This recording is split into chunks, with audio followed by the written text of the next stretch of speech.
never give up. I never give up. I never give up. Hi guys, welcome back to Neff Inspiration. Today is another day for an interview, and I'm really, really excited because I'm a guy who is like the proverbial Energizer bunny, running, kaboom. So the boom and bust lifestyle, that describes me to a T. And I thought I'm quite special with that. No, turns out no, because my guest today, Sharni Quinn, is like me.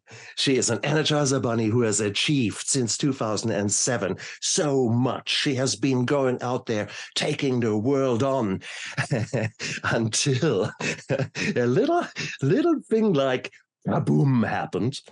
And we both are the masters of boom and bust. So today we will be very honest and talking about our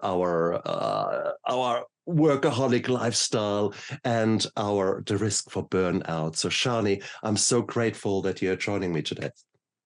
Oh, Stephan, thank you so much for having me on your show. And I just feel like this is such an important message to be sharing with the world. And I love what you call it, the boom and bust. It's exactly what it is. Going, achieving, striving, doing, and then all of a sudden totally flattened and not being able to function like we did. And it's debilitating when it happens. It totally changed my life. Like my whole life, literally, I had to let it all go. And yeah, I mean, I literally have been recovering in Bali for 5 years because that's beautiful. Because I burnt out so badly. So yeah, I'm just really appreciate being on the show and being able to share this message with other people. And it's really, for me, it's about burnout prevention, not burnout recovery. And so how can we prevent ourselves from getting there in the first place? But having said that, I mean, the absolute cool thing here is that you have been a yoga teacher and that you've been out there talking about holistic ways of living, teaching your clients exactly the work-life balance, all that. And I was exactly the same as a pain physician. I could smell psychosocial stressors from a mile away. I could see depression, anxiety. Could I see it in me? Could I see what I was doing? No. So how did it happen with you? When did you begin to realize that maybe you're burning the candle on both ends at the same time?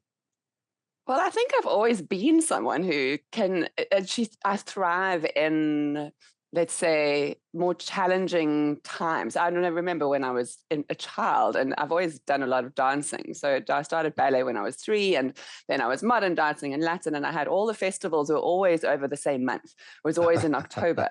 And I remember my dad saying to me, if it messes up with your schoolwork and if you're not getting your results like you normally do, then we're pulling you out of the festivals and the competitions. And which is fair. And that was always the month that I did the best at school. So I just think I'm the kind of person who, and I think a lot of us, we need a little bit of a deadline or some kind of, something to really get light a fire under our bum and get things going. So I've always thrived in that kind of environment. And except I did it all too much. And I loved what I did at the time. And so it was just too much of what I was doing. And it's so ironic, burning out as a wellness professional and as a wellness expert. And I look back on it now and now I can laugh about it. Then I certainly wasn't laughing. But it's just, and I called myself the burnt out yogi because exactly like you're saying, this is what I was teaching other people. And there's so much that I can go into with the story, which I look forward to chatting to you and your listeners about. But essentially, I was really doing what I loved. I was doing all my yoga. I was doing meditation. I was eating well. I was I actually wasn't sleeping because I had really bad insomnia at that time. But I was doing all the things, the lifestyle habits that we told to do. And I remember even seeing a psychiatrist at one point, and I said to her, I don't want to go into medication. What else do you suggest that I do? And she said, well, you're doing all those things that I would have suggested. You're doing all those lifestyle things. So the fact that I was doing it all anyway, but then still burnt out, just shows me how much I was pushing myself. And what I've learned in my home with my clients in my program is that it's almost like expected of us. And I find especially women like having to do it all and be it all, be the right, the mother, the parent, the wife, the successful business owner, the perfect friend, the daughter, all of these things. And we've just become these superwomen, and we feel like we have to be superheroes. And I've actually written a book called Superwoman Unplugged. It's a free ebook. I highly suggest your listeners go and download that and read it. And it's just really why we've got to that point. And I feel like there's so much in society nowadays where being busy has been glorified. Absolutely. And where the more busier you are, the more successful you seem to be. And what I realized why I was actually burning out wasn't around my lifestyle habits. It wasn't because I wasn't doing all those things that, like the yoga and the meditation, what I was telling everyone else. It's because of the limiting beliefs that I had. And my biggest limiting belief was that I have to work hard to be successful. So that was my belief. And I got that from my parents. Working hard means that you can only be successful if you're working hard. If you're lying on the couch, you're being lazy. So having to really rewire my brain around that limiting belief is what actually ultimately made me heal, or helped me to heal. And obviously there's so much that goes into it, but that was the one big thing that I realized. I needed to switch my brain off, not just rest my body. And I needed to rewire the way I was thinking and the way I was living my life. Beautifully said. Beautifully said. Having said that, the way you describe your journey, immediately for me, sort of as a functional medicine doctor and as a sort of more holistic doctor, I'm sort of wondering around that time where there are other things actually coming in. Often enough, women nowadays run around quite anemic. They have got problems with their vitamins. They've got problems with their iron metabolism, etc. Was there, despite the healthy nutrition that no doubt you have subscribed to, were there any factors there, any biological factors that actually played hand in hand with your sort of spiraling out of control? Definitely. And what I've discovered, I've also worked out that we need to learn more about ourselves as an individual and how our bodies function, because even though I was a woman in my 30s at that time, there's different things that we all need individually. So yes, we can look at things from a holistic point of view and from the whole, like what does a woman in her 30s need from vitamins and being able to really support myself nutrition-wise and all of that. But I also realized that the kind of person that I am and my personality also shifted things. But going back to your question is very much, I've found out recently since then, I've always done a lot of work on myself and a lot of healing, really. And as I said, I've been in Bali for the last 5 years. I put myself on this burnout recovery program, done a lot of healing with different healers. And when I was there, I did a detox program, which was, I think it was 40, I can't remember exactly now, 42 days or something, the detox program. And you do all these tests beforehand. So you're checking you're doing blood tests, you're doing urine tests. So you're checking all your stats and doing a live blood analysis, which was pretty scary, looking at my blood, looking at me from the big screen and what it looked like. And then doing this amazing detox program and then doing all the tests again afterwards. And the one thing I did discover at that time is that I was anemic. And this was now after my burnout program and after my burnout healing. And because I've been vegetarian for 14 years before that. And I really believe in plant-based diet and eating, as much as we can, natural foods. But what my body was missing was iron. And so people ask me now, they say, are you vegan? Are you vegetarian? And I just tell them, I said, look, I don't put myself into a box. I'm not very good with boxes. I like to not be put into a box. So I don't don't label myself as vegan or vegetarian. I'm plant-based as much as possible. And then I eat steak twice a month. And everybody laughs because I was like, I need to do something that's right for my body. And it took me so long for my mindset to shift, of going, oh my word, I'm eating an animal here. But in the end, this needed to serve me because my fatigue was so debilitating. Absolutely. And in yoga, we talk about ahimsa, which is one of the 8 limbs of yoga. And ahimsa is about doing no harm. And of course, my view on that is like doing no harm to animals and doing no harm to the environment. But I realized I was actually harming myself by not giving myself that nutrition that my body really needed. Exactly. And of course, you can get iron from other, plant-based food and everything as well. But I've experimented so much, and I've gone on all the natural versions of it, and I know that my body just needs that steak twice a month. And so it really is about listening to your body. And yeah, I mean, there's so many, I've got a lot of different, my body was very depleted. So I was working with a naturopath to get myself back on track.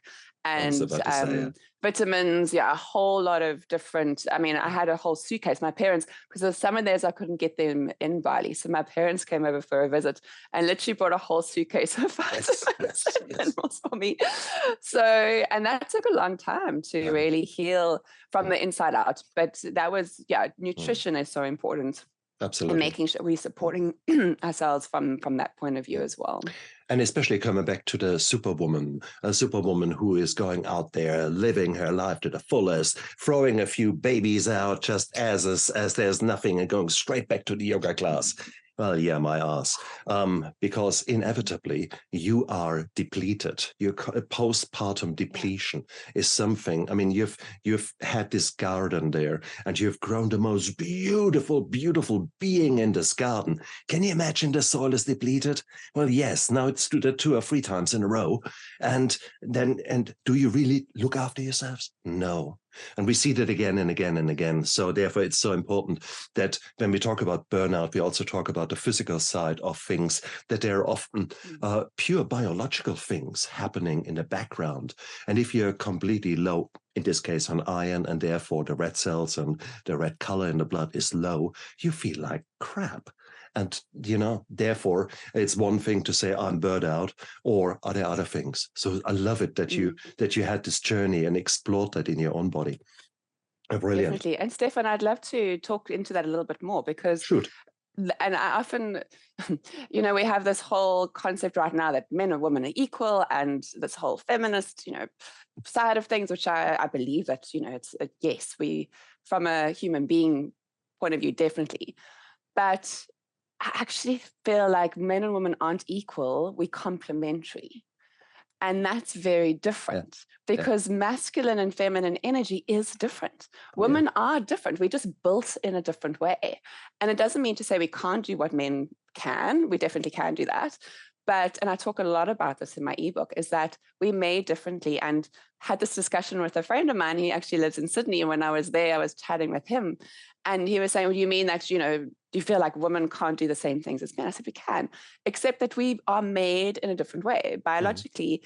And I work a lot with cycles of nature. So looking at the seasons, looking at the moon, and looking at our own cycles as women. And as women, there are, certain days of the month where we need to be resting. And that's, when our menstruation cycle comes, and I talk about it being my moon cave time. I'm going into my moon cave. Beautiful. And I literally work with this as a business owner, as, everything that I do. I block out that time in my diary.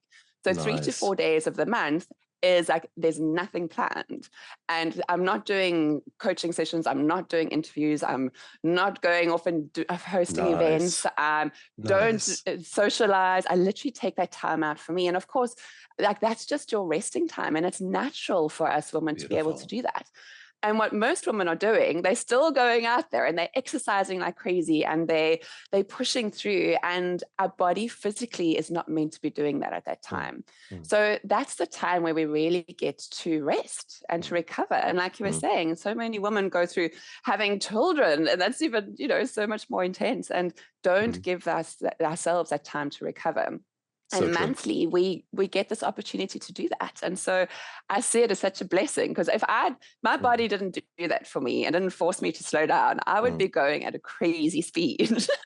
And I remember one of my healers once telling me, saying, Sharni, you forget that you are in a woman's body in this lifetime. And he says, you can do everything the same as men can. You're totally capable. You have the capacity, but you're in a female body. I was like, wow, that was such a big light bulb moment for me. It was such a realization. And using the light bulb analogy says you're trying to put like 1,000 watts of energy through a 200 watt bulb.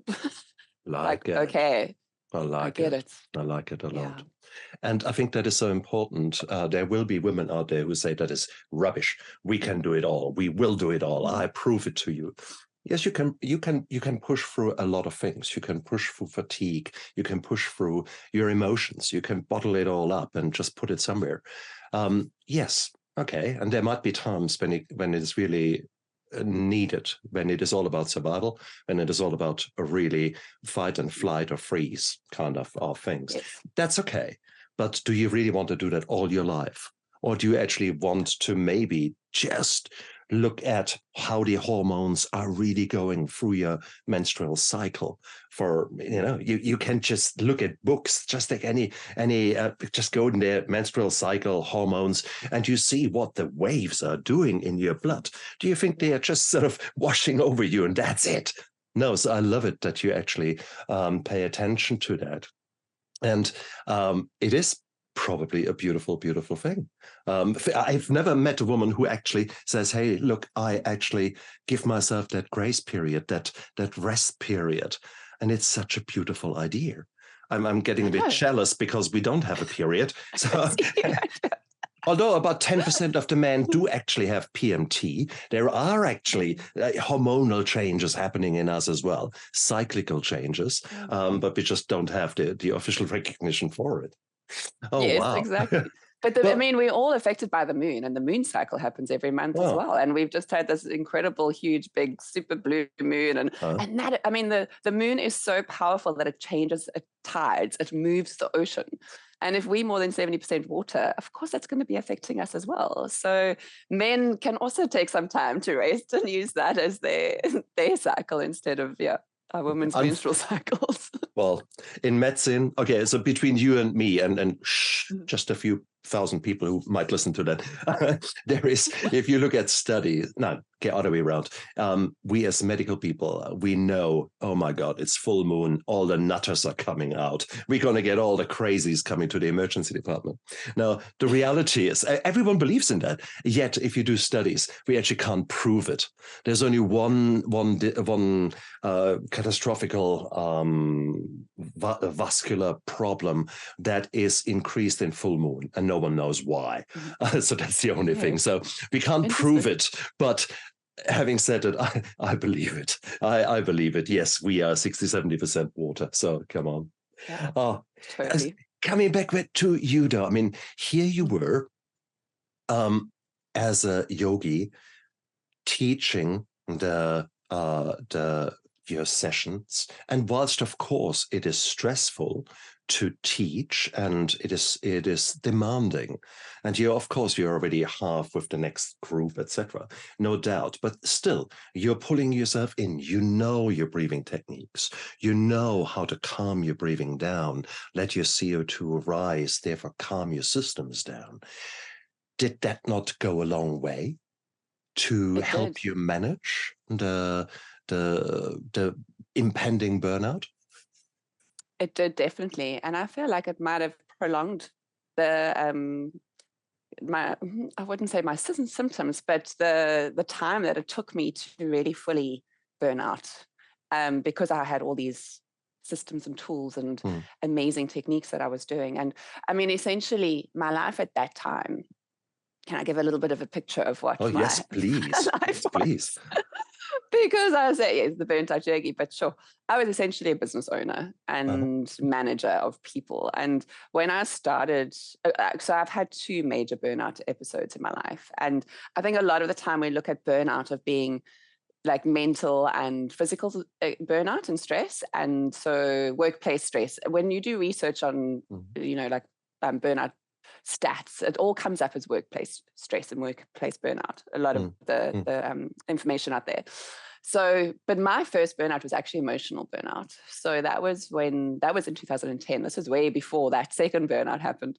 And that was, my ex-husband was diagnosed with bipolar 2 years into our marriage.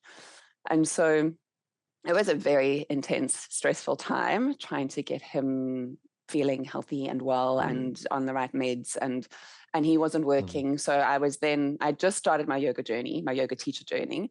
And so I was juggling between being a yoga teacher and being a graphic designer, because I come from the advertising world. So I was doing both. I was working crazy hours, trying to keep things going. He wasn't working at all. And so like supporting and sustaining the business and myself and him, and, you know, being the dedicated wife and coming home and having to deal with, you know, the normal household chores. And eventually my body just shut down. I remember my healer or my doctor that I was seeing at the time saying, if I don't, because I'm always do everything naturally first, was kind of my theory. And, but yeah, I got to a point where my body just was so depleted, saying that my adrenals had completely been shut down. So that was my first burnout experience. And I had to do a lot of healing. I literally, after, the big thing was that I needed to get out of the marriage, because I lost myself completely. It was such a codependent relationship, and I was just giving everything to somebody else and not looking after myself at all. And so that was the other limiting belief that I've always had, that I'm always giving to everybody else and not looking after me. So that was the first lesson. And so when I did actually ask for that divorce and I left the marriage, I went traveling for 9 months, and I went to India, because I was like, I just want to go to an ashram. I need to just disappear in an ashram. So I went to India, went to Bali. That was the first time I went to Bali, and went to Australia for 6 months, because I was actually born in Oz. So I then did my time in Oz, which I loved. And so did this 9-month healing journey, which I was essentially my Eat, Pray, Love journey. That was actually the year that the movie came out. I was kind of on that same path. And I called it my Follow the Sun journey. Like, I only wanted sunny places, sunny weather, happy vibes, and did what I could to kind of keep that energy.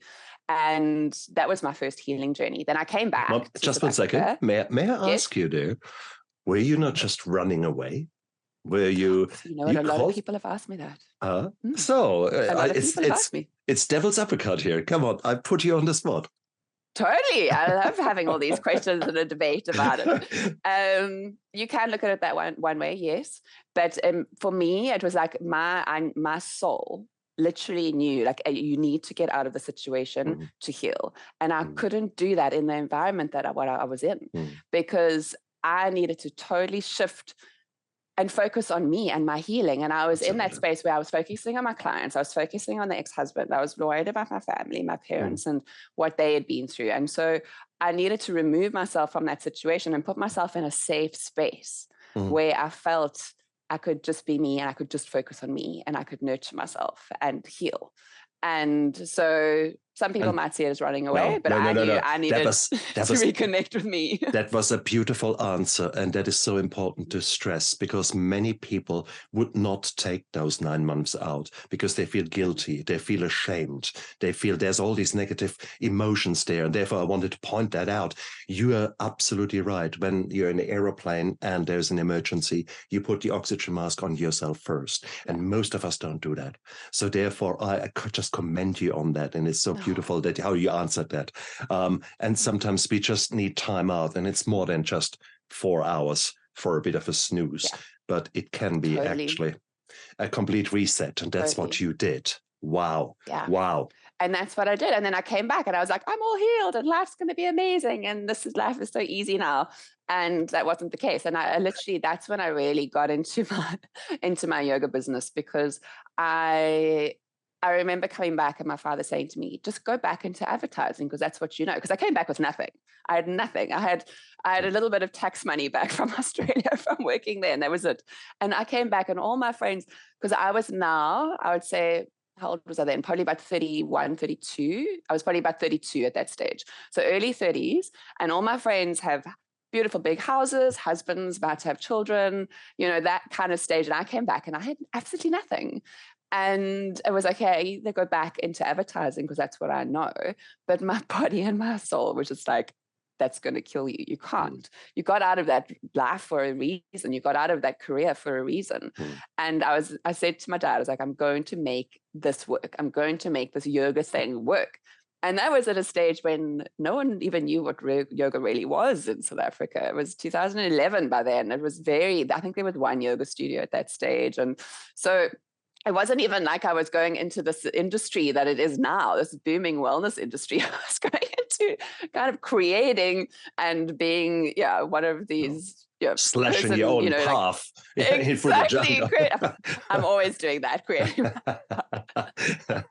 Good on you. So I arrived back and I was like, I'm going to make this work. And so I did things differently, though. I didn't go and work for a yoga teacher or yoga studio because you're going to make no money doing that. I was like, no, I need to make this work financially for myself as well, because now I don't have a husband to rely on. I've got to do this all for myself. And that was when the superwoman mindset first started. I was like, I don't need a man. I'm doing this all on my own. And I built up my yoga business from the ground up. And over 4, 5, 6 years, that became a thriving business. And it was amazing. And I was teaching about 6 yoga classes a day. But you're going to love this because I've now got my 6 sessions a day, but it's private clients. So I'm driving through to their home. So it's about a half an hour drive before and after. I'm doing corporates as well. And I was earning probably double what my friend was earning in design industry. And her and I went to college together.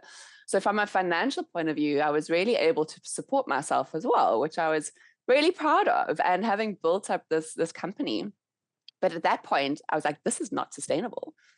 And I remember thinking, I can't lie down in Shavasana when, at the end of yoga, you have this beautiful relaxation time. I was like, if I do that with my clients, I'll probably fall asleep. So don't lie down during Shavasana. But I remember mentally thinking that to myself. I mean, that's so extreme. And so I realized I'm also not giving back to my clients. It's not fair on them either. And I mean, my clients probably nobody even noticed because, of course, I'm superwoman and I just make sure I'm doing everything, 1,000%. But at some point, I decided, okay, let me create this more of a business then, and I can get other yoga teachers to teach with me and to teach for me. So that's what I did. So over the next few years, built it up as a company, and we were doing corporate wellness programs in Johannesburg and Cape Town. I was flying all over the country, and I had my yoga studio. We were coaching as well. I had a whole lot of coaches. I think I had like 20 yoga angels at that stage and 10 coaching angels working for me. And I had a whole social media team and ladies behind the scenes. And we had offices, and it was amazing. We were taking people to Bali on retreats. So I started my retreats in 2013. Had such a thriving business, and I was changing lives, and I was doing what I loved, and then decided, wait a minute, this isn't enough. Let's start up another company. So I started up another one because this opportunity came along where we had exclusive rights to do yoga experiences on top of Table Mountain. Oh, wow. Oh, yes. wow. Yeah. Okay. And that was magnificent, sitting on top of the mountain before anybody else is up there. Got the first cable car up. You're on these amazing ley lines of energy. That's where Table Mountain literally sits. And you're watching the sunrise over the city. And the energy, when there's only a few of you on this mountain, was phenomenal. So I was like, I can't give that up. So that we opened up a whole new company. I did that with my brother. We're now doing wellness experiences for the tourists coming into Cape Town. And all of this, what was going on. And I had written a book, and I was just, pumping out just so much content and all. And then I literally one day, just couldn't get out of bed. My body was like, no, we're not doing this anymore, and was totally flattened. So I wasn't just teaching a few yoga classes. And to get back to your question, I was, the breathing techniques, all those things were helping me, but my life was so full of things I loved, and socializing and family, but I've started really depleted. I could feel myself getting more and more stressed and more depleted, and I totally ignored my body's messages. I was about to say, it doesn't work like that normally. Normally it's sort of, hey, I'm all fine, gadunk. In my experience, I must say one of the very first things that goes is my empathy. So when a patient starts expressing his concerns about his life, in other words, whining in a negative word, and you sort of sit there for a moment and you think you have got it bad? Let me tell you. This kind of lack of empathy that is so common in the medical fraternity. Did you feel like that at times too? Oh, yes. When you say that, I remember looking at all my friends. Actually, it comes back to me going to one of my friends' it was her, not her baby shower, it was her bridesmaids event, just before she was getting married, and looking at all of them and going, they all live such good lives and they're all so happy. And I actually realized at that moment, I was like, I'm actually quite depressed, which I don't have that depressed kind of personality. I'm normally all happy and bubbly. And I was like, what is wrong with me? And then being super jealous of all of them. And as you said, then you're losing the empathy. You're looking at other people's lives going, but why is their life better than mine? And they've got this big house and they've got this amazing husband. And what have I got in my life? So yes, definitely resonate with that. Good. So tick, full house, tick. I know, it's just absolutely. And it is so hard because we often commit ourselves to these kind of pressures, and it goes fine for a little while, and then suddenly something external comes in that suddenly adds on top of it, and something goes pear-shaped, or you've got out of your 20 angels, one of them turns out to be rather a fallen angel and rather an idiot to work with, and then you've got all those kind of things. And that's the problem. So I found myself again and again throughout my life, at times when I've taken on enough for I'm at capacity, and then some shit happens. And that's where I then sometimes find, whoa, even if I don't want to, I need to jettison some stuff of my life that I can't do. Otherwise it gets too much. Wow. Definitely. So there you were. I mean, you had all these obligations, all these opportunities, beautiful opportunities. I mean, Table Mountain at sunrise, beautiful. But then again, you're basically getting up at 4. You can't sleep at night. So you basically, you're running on fumes. So and totally. So there you are crashing. What happened to your business? What's happened to you? What I happened?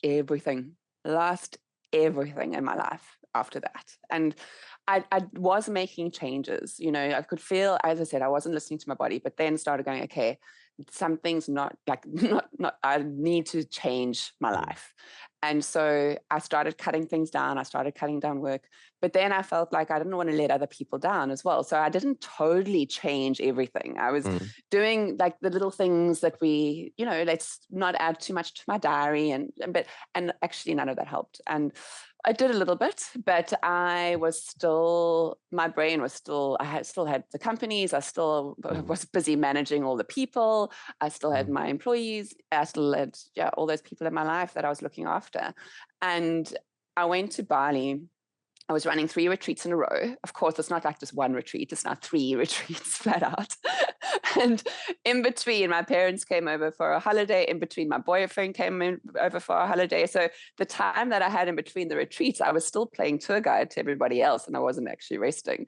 And so I literally had about 3 months where I was just like nonstop, just go, go, go in Bali. And at that point, I remember my menstruation cycle actually stopped. So for 6 months, I wasn't menstruating. So my body was literally telling me, and I was like, oh my word, what if I'm pregnant? I cannot have a baby in this moment. And I mean, that was also, I was in my 30s, late 30s, and it's also playing in the back of my mind. I should be having a baby right now. I should be, the clock's ticking, all these things that you're still thinking of. And so that's also a stress. So that's, playing on my mind at that stage. And I had an incredible boyfriend at the time, and he was really supportive. But then I went over to Bali, and and after there was one moment when I was collecting the 3rd lot of ladies at the airport, and I was standing there waiting for them, and I actually fainted because I was so depleted. I had to sit down. I had nausea. That feeling where you faint and you feel so like clammy, and I felt so fatigued and nauseous, and I had to sit down and breathe. And I remember just thinking to myself, you got this, put on your big girl panties. You can, you have to now host a whole, week-long retreat for these ladies. And so, and of course I made it all happen, and I pulled all the tricks out of the hat and got people to help and support me. And, in the end, it was an incredible retreat. But by the end of that, I was like, I'm done. And I rested between some time in an ashram for a few days, and I just slept the whole time. I was like, no, there's something more here. something more that I need to do. It's not just a little bit of rest or sleep. Yeah. And so often I think people get confused, or they're not confused, but they think that being stressed is also burnout. Burnout is like the long-term version of a little bit of stress in your life, and just that it just accumulates so much. And Absolutely. so I literally got to a point where I was like, it's not just about doing a few bubble baths and massages and a little bit of healing or cutting a few things out of my diary. My whole life needs to change. And that was that defining moment, was like, I need to redesign my life. So that Wow. was the big moment. And Wow. I changed everything. I connected with the boyfriend. Let me stop there. Let me stop you there. Because the transformation, of course, I'm keen to know, but right now you're still going through hell, but you have to hang in there. So any things that maybe you're not so proud of with regards to how to escape your reality? Because I mean, there are all kind of beautiful things, from coffee to alcohol to the Colombian marching powder. I've spoken to many people who've done many of these things, including yogis who turned up drunk to their session because that was the only way that they basically could keep it together. Were you tempted in any of these ways? It's such a great question. And thank you so much for asking me that. And I think it's so important that we discuss this, because it also makes, it makes us see we're real human beings. And how do we handle life when life gets tough? And as humans, we're not always going to be, well, we're not perfect, and we don't need to try and be that way. And yeah, at that time, to be honest, I've never done drugs in my life. So that was not even on my radar. Since then, I've done beautiful, plant medicine journeys and ceremonies and things, but for different reasons. But I remember so many people saying to me, like hearing my story and my journey when I was on my Follow the Sun journey, going, wow, it's so commendable that you haven't got into gone down that route of drugs or addiction. And I had a friend who was going through a very difficult time in her life, and she landed up being addicted to cocaine. And I realized how easy it would have been for me. But I think my mother just scared me to death about drugs. So I've never touched them. Like literally, I was so petrified. So that never even came into my radar. Excellent. Okay.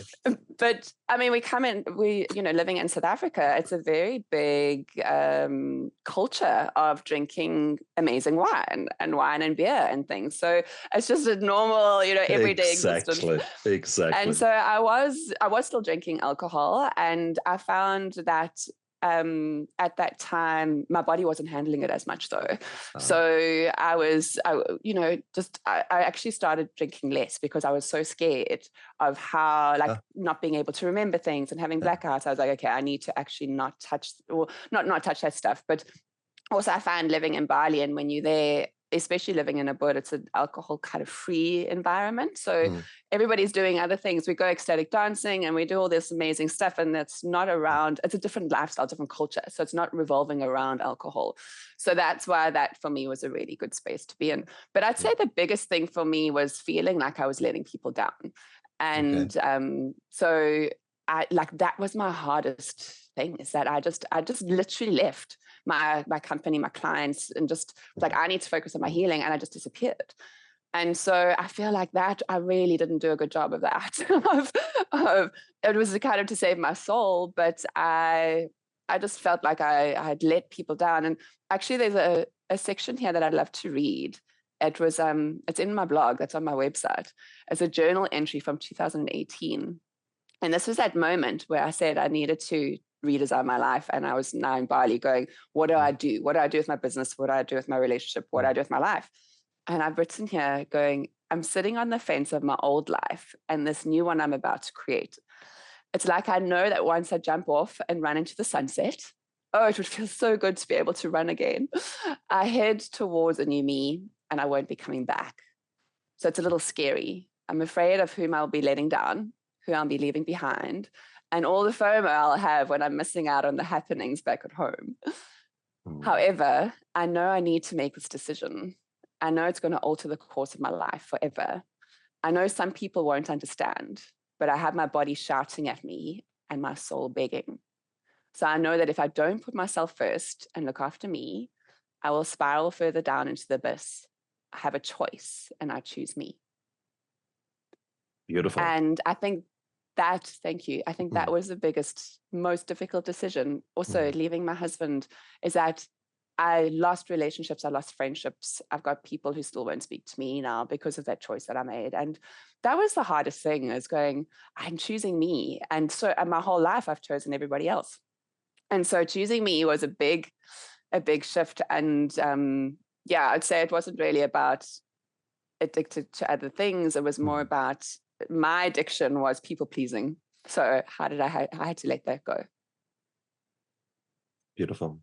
But as with every major change, as with every major transformation, you are growing often exponentially in such a way that other people are maybe jealous, scared, and certainly have no idea what you have just gone through. The growth that you have just gone through, the post-traumatic growth. For someone who hasn't gone through the darkness and has suddenly experienced the light at the other side, they will never know what the hell you're talking about. So therefore, I can see that. And you have reinvented yourself.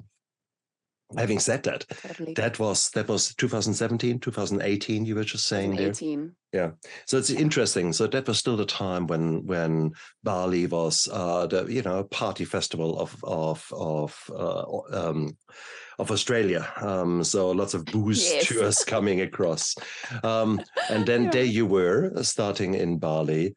And then, surprise, surprise, let's have a major pandemic coming through. Okay, that would have been a very interesting place to be. Well, first of all, when you found yourself, you went to Bali. So did you actually just stay in Bali? So you had your free back-to-back workshops. And then did you just say, well, stuff the return ticket? Yeah, so the idea was doing the retreats and then going back to Cape Town and continuing with my life. That literally burnt me out. And I was like, no, I can't do that. And so contacted my boyfriend at the time and said, I'm not coming back. And I need to focus on healing myself. And I can't do that in a relationship because I had nothing left to give. I had nothing else to give to anybody else. And so ended that, and it was a beautiful relationship, but ended that. And then was like, okay, what to do with my clients? And so just communicated with my close clients that I needed to stay in Bali to heal. Most of them didn't even realize I was burnt out or what I was going through. So I was like, I just need some time and space. And then I actually sold my company, which I called Follow the Sun in the end. And I sold that to one of my ladies that was on the last retreat. So that worked out really beautifully and I really feel like I have my angels looking after me so much in my life.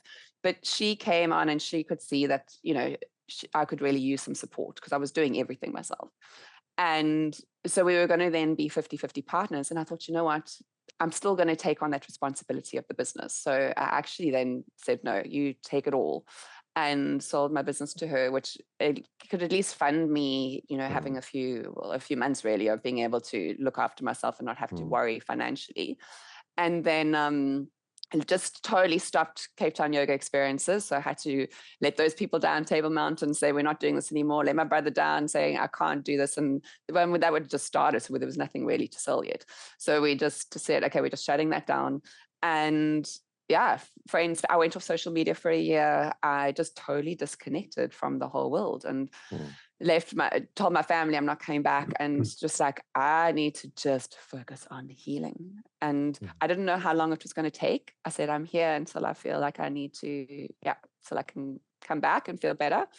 And I remember doing research at the time of how long it takes to heal from burnout. And there was one article I read that said between 3 months and 2 years. And I remember going, 2 years? I don't have 2 years. No, I'm going to be like the fastest healing burnout recovery person ever. Of course. Oh yeah, of course. We need to do some genetic testing. I think we two are very, very related, honestly. And it's scary. You say words that come out of my mouth normally. So that's scary.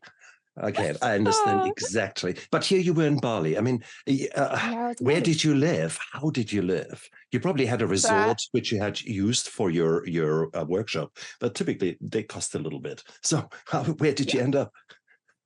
So I found myself a little homestay, which is really they call it compounds in Bali. They've got Balinese families that rent rooms out, and yeah, essentially found this one space. It was lovely, very simple, very simple. I didn't have a whole lot of stuff with me. I obviously had with me what I had to be on my retreats.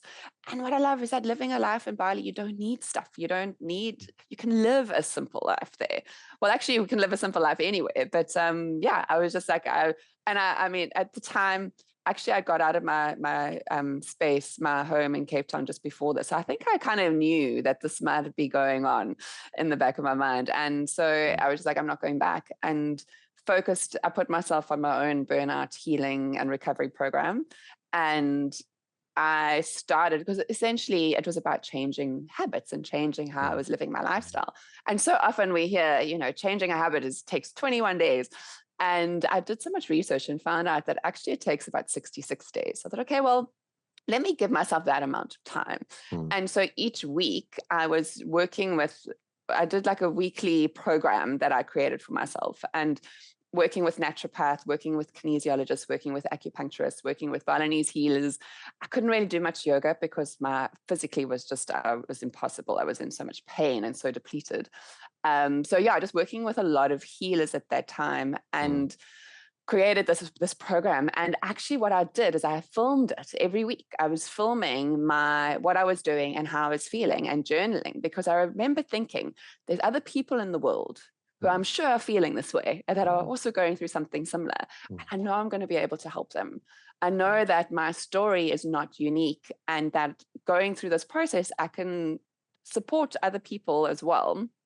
And of course, now I can't remember what it felt like at that stage. But then going back and reading my blogs or reading my journal, I was like, I can't believe that was me.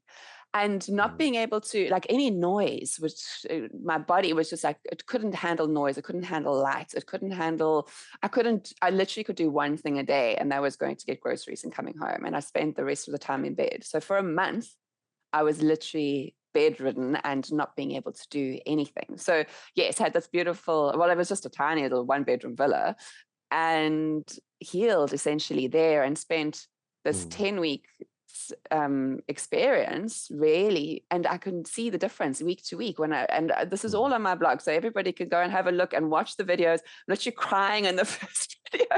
Can't believe I put that on YouTube, but it really feel like it's something that people need to see, because now I'm back to my normal, happy, healthy self, and I look so different, even just physically look different. And that was the start of the healing process, and being able to not only rest my body, but rest my mind, switch my mind off from all of the things that were going on there, from running so many businesses and being responsible for so many things, and going, okay, what do I need to do now to heal? Get off social media, all of those things, and just, totally redesign my life.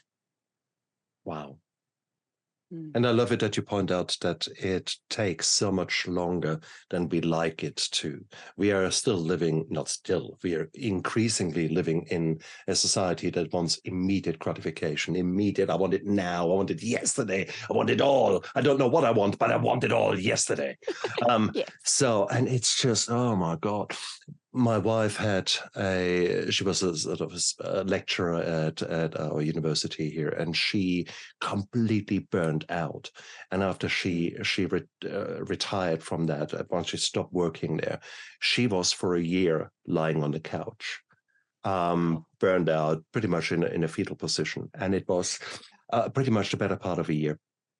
So I think it's so important that we stress that because people are pushing through and pushing and pushing and pushing, we don't allow ourselves the frequent breaks that we actually do require, that we do need. Often enough, there are so many factors coming together to give us lousy sleep, which then follows through with not so great nutrition, and then you sort of drop your exercise, and then by the time you've blinked, you've completely forgotten to look after yourself. And it's not surprising. So it will take time to actually come out the other end. But I think it's so important that we stress that you can come out the other end, that we expect you to come out the other end, that you can look forward. And it is possible. Absolutely. Yeah. Absolutely. It is, when I say expect, not as a duty or something you have to do, but actually something that naturally happens when you start looking after yourself, when you start actually listening to your body. You said that earlier so eloquently. It is so important. Our body gives us messages. They often give us messages of pain, of discomfort, of dis-ease. You were using the word pain a few times. What kind of pains did you have? What did your body tell you, actually? My body was aching all of the time. So you know that fluey kind of feeling where your muscles and your bones ache, like that was constant.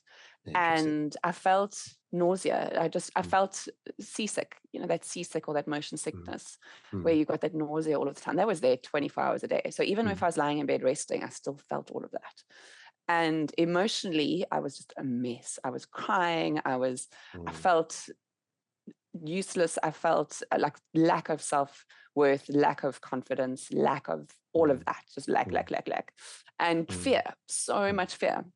So much fear then, like, especially around the future, what's going to happen. And I remember almost being at this rock bottom point going, I just need to heal. I don't actually even care what I'm going to be doing in the world and how I'm going to make a difference in the world and what work's going to happen or where the finance is going to come from. Like, I actually just couldn't even think of all of that. I just needed to heal my body. And yeah, there was that pain, and especially around my kidneys, because, you know, studying now a lot of traditional Chinese medicine, that's where our battery centers are of our body, and kidneys were so depleted. Obviously, that's where our adrenals are as well, depleted. And so always have this aching back, this back pain. And I was reading in my blog now as well, looking at, I felt like this pain at the back of my heart space, so between my shoulder blades, that was always aching. And realizing that was me also feeling like I'm not supported. So all these things that you look back on and going, wow, and actually I had like bleeding gums and my teeth were sore. Like, there's so many things, and constant headaches, dizziness. If I stood up, because I've also got low blood pressure as well, if I stood up too quickly, I would faint. And I mean, for someone who's always been physically active and being able to exercise, I couldn't do one sun salutation in yoga or one set of movements without feeling like I was going to pass out or faint. And so people say, oh, you must do yoga. I actually recommend people that are so burnt out like I was, I couldn't even do yoga. Even yin yoga was quite excruciating because you're holding the poses for long. So there's so much here. And this is where I find so much value and what my clients see, because I do beautiful coaching programs to support, you know, the women and men as well that are going through this process of healing. But so many of them have said to me, I've come to you because you've been there. Exactly. Because you felt how I feel, you know, because they'll say something. I was like, oh yeah, I remember that. I remember the dizziness. I remember the stars, seeing stars everywhere. And so I can really, we can all relate to each other. And so it really, I feel, is so helpful. It's not just a doctor or this guru saying you need to do this and this and this in your life. It's like, okay, wait, I've been there. I know how you feel. I think that's really important. So true, so true. I think I want to pick up on that pain for a moment, because there two things come to my mind. Firstly, on the one hand, you were actually a textbook diagnosis of fibromyalgia. So if I wanted to give you a medical label, then everything hurts, foggy head, sleep disturbance, mood down, appetite shit. Well, that's fibromyalgia. Thank you very much. Full house here, nicely pigeonholed into a thing. You will never get better. Yeah, about that. Okay, so there's, on the one hand, there is sort of sometimes the mistake of accepting labels for something to be permanent, when essentially it can be your body just saying, hey, can we finally deal with what is really important? And in your case, it was the burnout. In other cases, it is maybe far more related to adverse childhood experiences, or to other trauma that has accumulated within their life or intergenerationally. There is so much that can contribute to you being you here and now.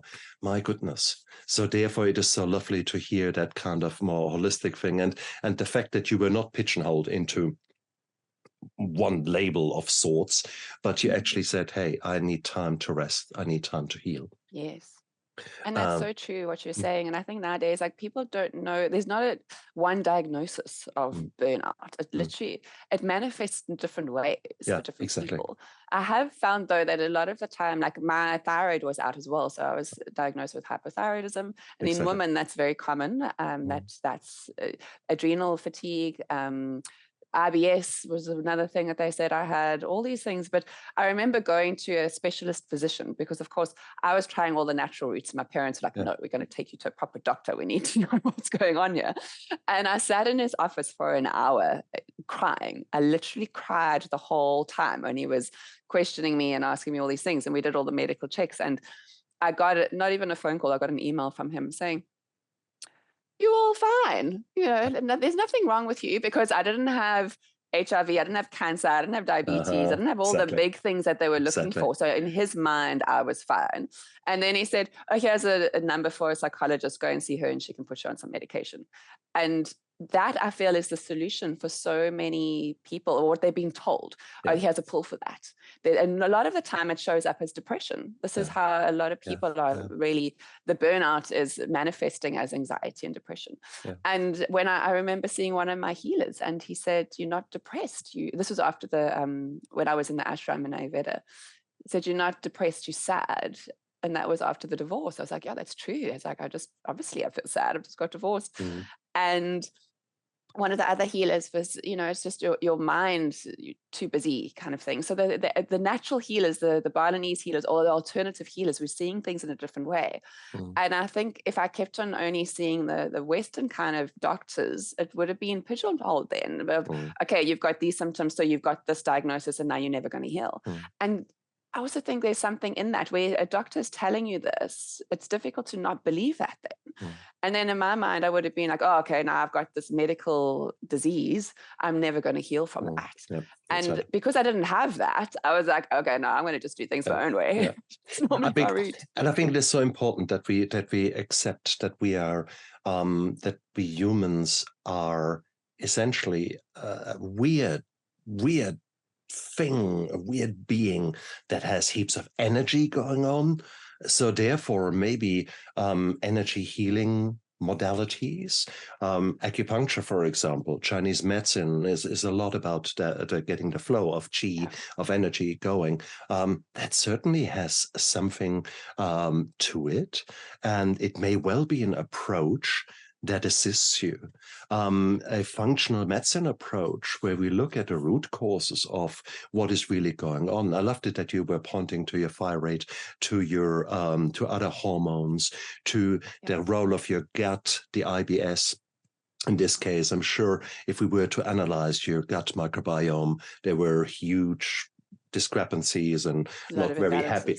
Correct. So that would have been going on. And all these systems are feeding off each other. So a crazy gut microbiome, unfortunately, will feed back to the brain and will not make you a happy bunny. It will, the stress will impact the gut. The stress will impact the thyroid. All that comes together. So sometimes for the Western medicine, where we actually try to find something that, okay, that is it, and we can give a pill or we can cut it out or something like that in the extreme version, that often doesn't fit. Whilst a more system-wide approach might be of better use for you. Let's put it like that as generally. But don't forget the Western medicine, because sometimes all these kind of symptoms that you just described could be some really nasty stuff, a tumor in your thyroid or something like that. So let's rule out the nasty stuff. So whilst there's something to be said about the bedside manner of the specialist that you've seen there. I know. But at least I got those results knowing that nothing else was wrong. Nothing was wrong, which is important. Yes. So yet, interestingly enough, I would love to go into your blood tests, etc., to actually have a look. Because what we, in Western medicine, what we often have is these kind of cutoffs in blood tests. And we say above there, definitely disease, below there, that's normal. So therefore, you must be normal. Yet you might actually, within that range, you should be here, but you're here. So why are you that? It's those kind of And things. that's exactly what happened, because those tests I took to my naturopath when I was doing my burnout recovery program, and I showed her, and she said, okay, we're going to test your thyroid again. And I did more tests. We tested my thyroid, and she said, yes, according to, if you're looking at the bigger kind of broader spectrum, my thyroid was fine, but she did a more detailed test, and she said, yeah, this is where we can see where you are out of balance and where you have this thyroid issue. And if we hadn't have gone into more detail, then I wouldn't have known that. And Beautiful. so, and of course, when a doctor tells you you're fine, then you're like, okay, but I knew, I was like, my body, I'm not fine. There's something wrong here and I don't know what it is. And that's where I always, I'm not saying Western medicine is bad, not at all. I think it's amazing. And what we've achieved over the last, 100 years has been incredible.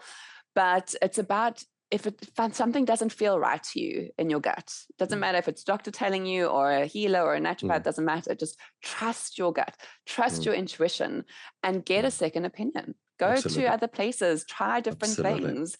And I mean, at some point in my life, I have been on antidepressants. I needed to do that when I was going through my divorce, and I needed that to get me out of the hole and for my brain to be able to work again, because I was in such a bad space. But I also knew that I'm not going to be on these for the rest of my life. And I took myself off to an ashram, and I got off those in a healthy way with an Ayurvedic doctor helping me and giving me the Ayurvedic version that could support me, which is all natural. So there's ways, like we sometimes need those things, but I don't believe that having a pill every single day of your life is going to serve you at all. And so you might need it in different situations, but then you got to get to the root of what it is. Otherwise it's just a Band-Aid.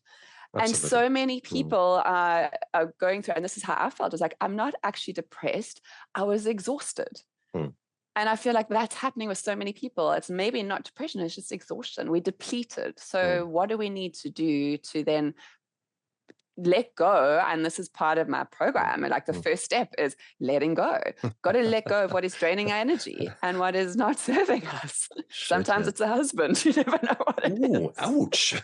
I know that's a bit harsh, but it's a cliche. That was my reality. No, it's a cliche, but sometimes it is actually so true.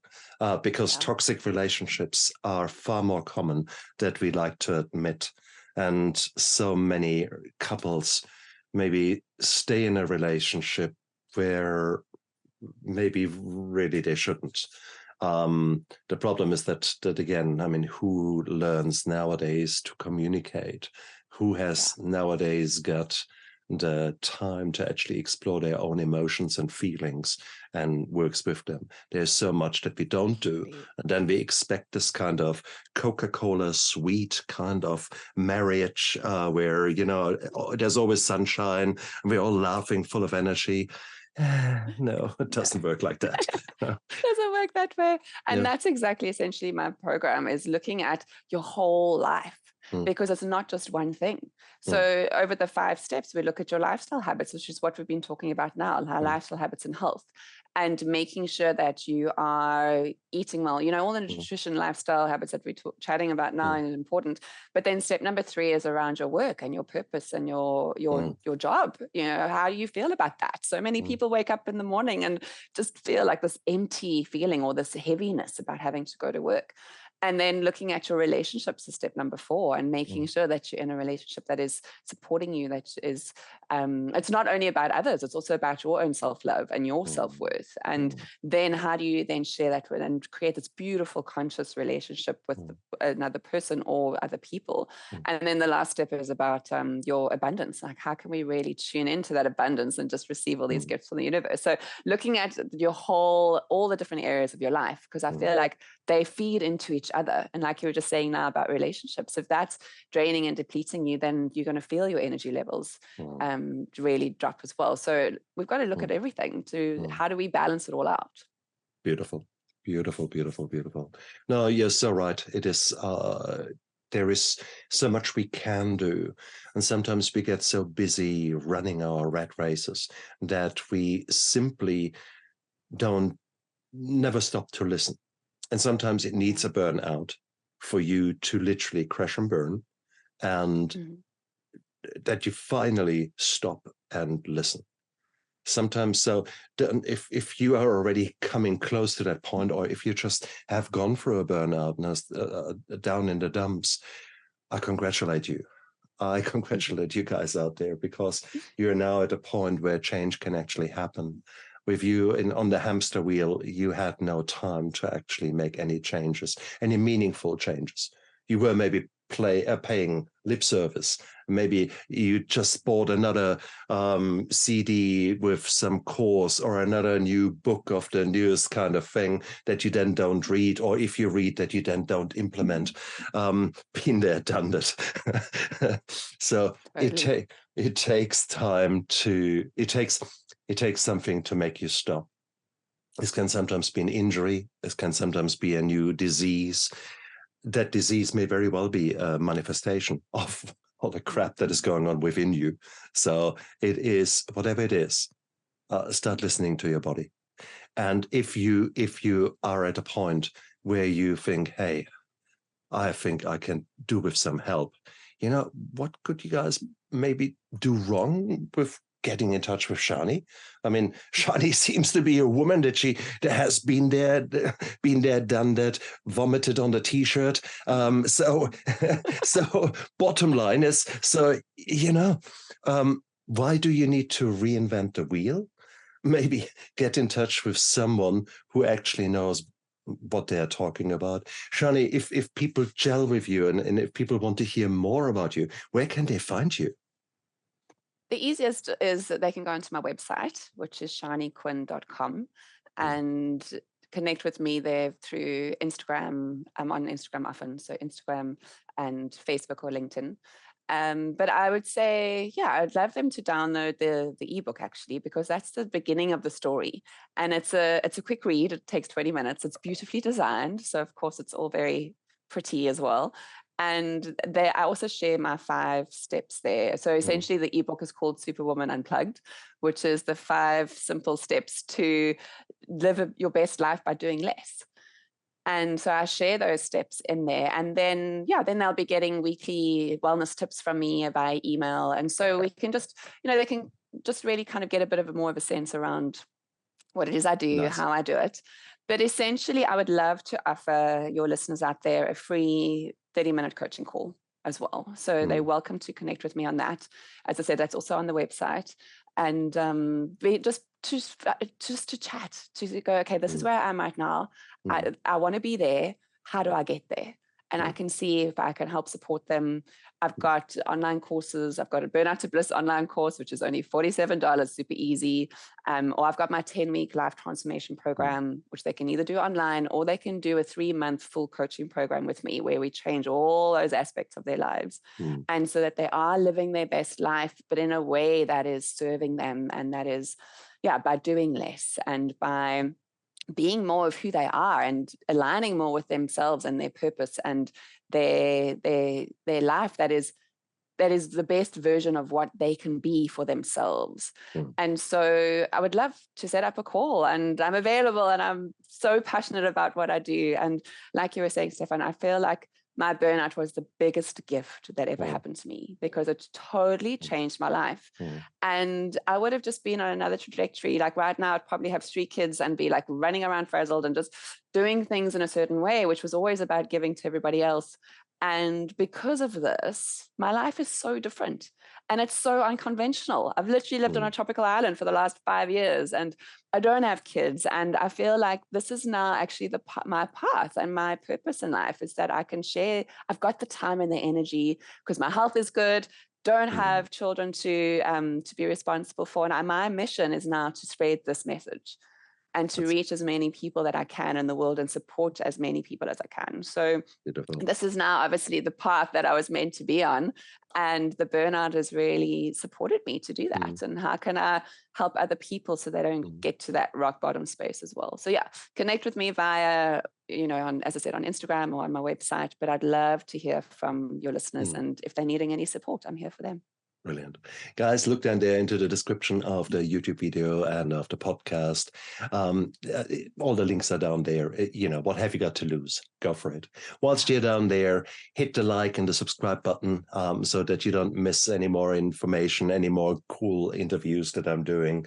It is an honor for me to have such beautiful guests as Sharni here on, because we can be open, we can be honest with each other, and it's like a brother and sisterhood of people who have gone through trauma and through darkness and have now come out the other end and are transforming. And this post-traumatic growth is something really addictive.